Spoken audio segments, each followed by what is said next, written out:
اعوذ باللہ من الشیطان الرجیم، بسم اللہ الرحمن الرحیم، السلام علیکم ورحمۃ اللہ وبرکاتہ۔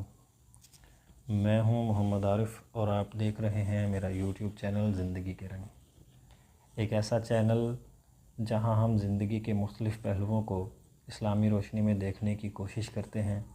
یہاں آپ کو ملیں گے ایمان افروز بیانات، روحانی نکات اور ایسی باتیں جو آپ کے دل کو چھو جائیں۔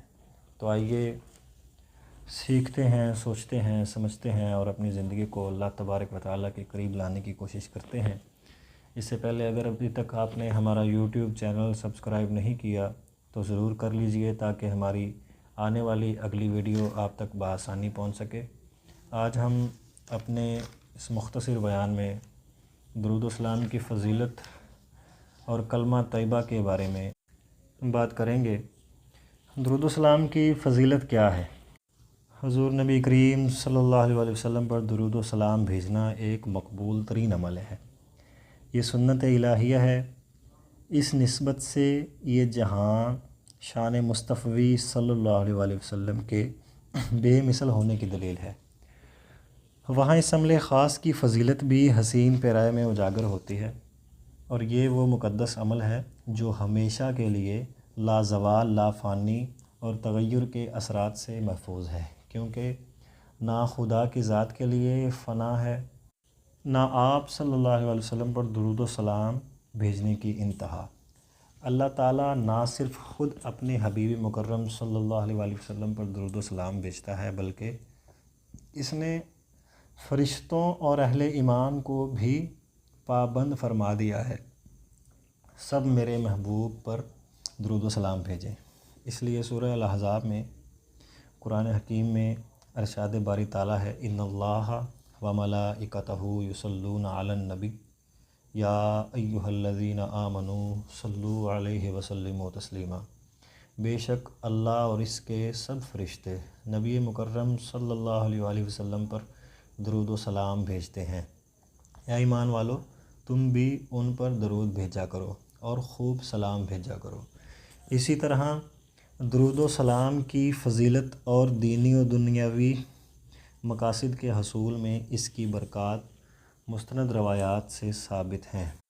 نسائی السنن الکبریٰ میں حدیث شریف ہے، حضور نبی کریم صلی اللہ علیہ وسلم نے فرمایا، میرے پاس اللہ تعالیٰ کی طرف سے آنے والا آیا اور عرض کیا، یا رسول اللہ صلی اللہ علیہ وسلم، جو آپ صلی اللہ علیہ وسلم کا امتی مجھ پر ایک بار درود شریف پڑھے، اللہ تعالیٰ اس کے بدلے اس امتی پر 10 رحمتیں نازل فرماتا ہے اور اس کے 10 درجات بلند کرتا ہے، اس لیے 10 نیکیاں لکھ دیتا ہے اور اس کے 10 گناہ مٹا دیتا ہے۔ ایک اور مقام پر ارشاد نبوی صلی اللہ علیہ وسلم ہے، جامع ترمذی شریف کی یہ حدیث ہے، حضرت ابو ہریرہ رضی اللہ تعالیٰ عنہ سے روایت کرتے ہیں، میں نے عرض کیا، یا رسول اللہ صلی اللہ علیہ وسلم، میں آپ پر کثرت سے درود شریف پڑھتا ہوں، میں کس قدر درود شریف پڑھا کروں؟ آپ صلی اللہ علیہ وسلم نے فرمایا، جتنا چاہو، اگر زیادہ کرو تو بہتر ہے۔ میں نے عرض کیا، نصف؟ آپ صلی اللہ علیہ وسلم نے فرمایا، جتنا چاہو، البتہ زیادہ کرو تو بہتر ہے۔ میں نے عرض کیا، 2/3؟ آپ صلی اللہ علیہ وآلہ وسلم نے فرمایا، جتنا زیادہ کرو تو بہتر ہے۔ میں نے عرض کیا، میں سارے کا سارا وظیفہ آپ کے لیے کیوں نہ کروں؟ آپ صلی اللہ علیہ وآلہ وسلم نے فرمایا، اب تیرے غموں کی کفایت ہوگی اور گناہ بخش دیے جائیں گے۔ درود و سلام ایک ایسا محبوب و مقبول عمل ہے جس سے گناہ معاف ہوتے ہیں، شفا حاصل ہوتی ہے اور دل و جان کو پاکیزگی حاصل ہوتی ہے۔ پڑھنے والے کے لیے سب سے بڑی سعادت یہ ہے کہ اسے حضور نبی کریم صلی اللہ علیہ وآلہ وسلم بنفس و نفیس سلام کے جواب سے مشرف فرماتے ہیں۔ اس سے بڑھ کر یہ کہ صلاۃ و سلام کسی صورت میں اور کسی مرحلہ پر بھی قابل رد نہیں، بلکہ یہ ایسا عمل ہے جو اللہ تبارک و تعالیٰ کی بارگاہ میں ضرور مقبول ہوتا ہے۔ اگر نیک پڑھیں تو درجے بلند ہوتے ہیں، اور اگر فاسق و فاجر پڑھیں تو نہ صرف یہ کہ اس کے گناہ معاف ہوتے ہیں بلکہ اس کا پڑھا ہوا درود و سلام قبول بھی ہوتا ہے۔ کیا اسلام میں داخل ہونے کے لیے صرف زبان سے کلمہ پڑھ لینا کافی ہے؟ جی ہاں، اسلام میں داخل ہونے کی نیت کے ساتھ صرف زبان سے کلمہ پڑھ لینا ہی کافی ہے، مگر زندگی کو مکمل طور پر دائرہ اسلام میں داخل کرنے کے لیے صرف زبان سے اقرار کافی نہیں۔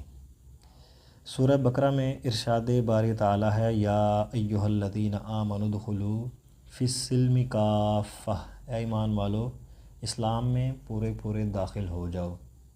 یعنی محض دائرہ اسلام میں داخل ہونے کے لیے کلمہ طیبہ کا اقرار شرط ہے، اور پورے کے پورے اسلام میں داخل ہونے سے مراد یہ ہے کہ اللہ تعالیٰ نے ایمان اور کفر کی جو حدود متعین کر دی ہیں، ان کے اندر رہتے ہوئے پوری زندگی میں ایمان و اسلام کا ایسا مظاہرہ کیا جائے کہ کوئی لمحہ ایسا نہ گزرے جس پر کفر اور منافقت کی چھاپ ہو۔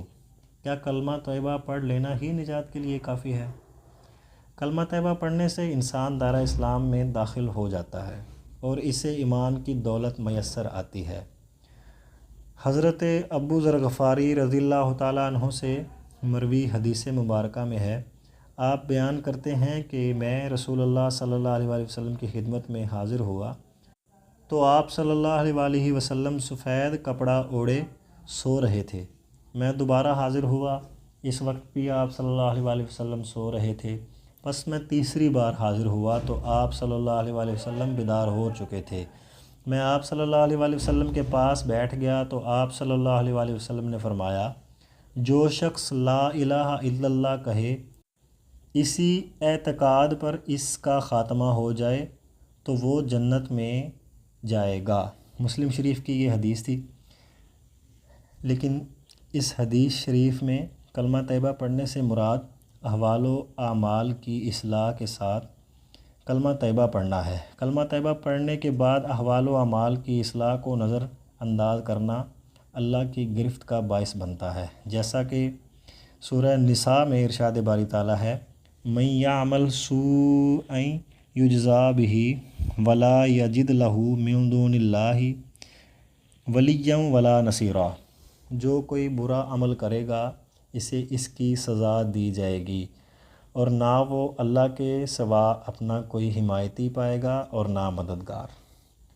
اگر کسی کلمہ گو شخص نے اپنے گناہوں پر توبہ کی اور اس کی توبہ اللہ کی بارگاہ میں مقبول ہو گئی تو وہ کلمہ گو شخص جنت میں جائے گا، یا اللہ تعالیٰ محض اپنے فضل سے اسے جنت میں داخل کر دے گا۔ اگر یہ دونوں صورتیں نہ ہوں تو پھر وہ کلمہ گو اپنے گناہوں کی سزا پانے کے بعد جنت میں جائے گا۔ اللہ تبارک و تعالیٰ سے دعا ہے کہ اللہ تعالیٰ ہمیں دین اسلام میں صحیح معنوں سے داخل ہونے کی توفیق عطا فرمائے، اور ہمیں جو پڑھا اس پر عمل کرنے کی توفیق عطا فرمائے۔ آمین بجاہ النبی الامین، وآخر دعواہم ان الحمد للہ رب العالمین۔ السلام علیکم ورحمۃ اللہ وبرکاتہ۔